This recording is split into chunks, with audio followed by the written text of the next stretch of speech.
Separuh hari daripada hari ni, lebih confident. Apa yang saya belajar hari ni, kepentingan dan kehendak company tu tercapai lah.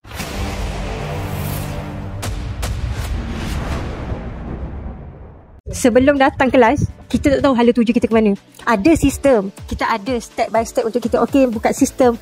Tapi bila sampai sini, lah banyaknya rupanya kesalahan yang kita buat, yang kita sendiri tak nampak. Even sekecil-kecil kesalahan pun kita tak tahu pun sebenarnya itu adalah salah. Dah datang kelas untuk 2 hari, oh macam ni saya kena buat, oh macam ni.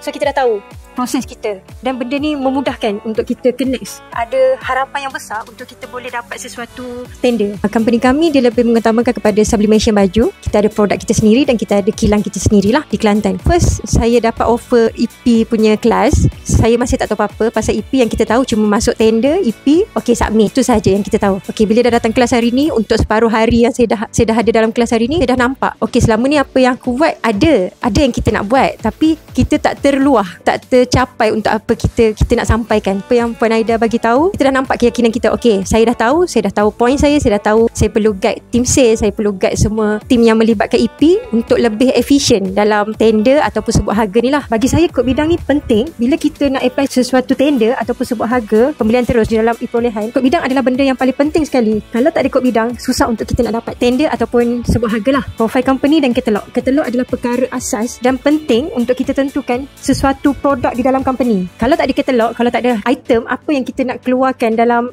sistem, jabatan takkan tahu, customer takkan tahu apa yang kita jual, apa yang kita supply. Bagi saya, saya ni lebih kepada quotation lah. Quotation ni penting untuk saya guide saya punya team sale untuk diorang capai apa yang kita nakkan untuk hari ni. Sebelum ni diorang tak pernah nampak pun saluran mana yang diorang nak pergi, ke mana nak pergi. Saya sendiri pun tak pernah nampak. Mana first step untuk kita mulakan dulu. Untuk hari ni saya dapat benda tu, saya rasa okay, ini yang tim saya kena buat, ini yang bos saya sendiri pun kita kena bincang untuk betulkan balik sistem apa semua. Ini 3 perkara penting lah.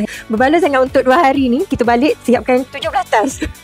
Ada 17 tas untuk saya siapkan. Selepas habis daripada kelas ni, insyaAllah kita akan apply sebaik yang mungkin. Kita akan cuba the best lah untuk company.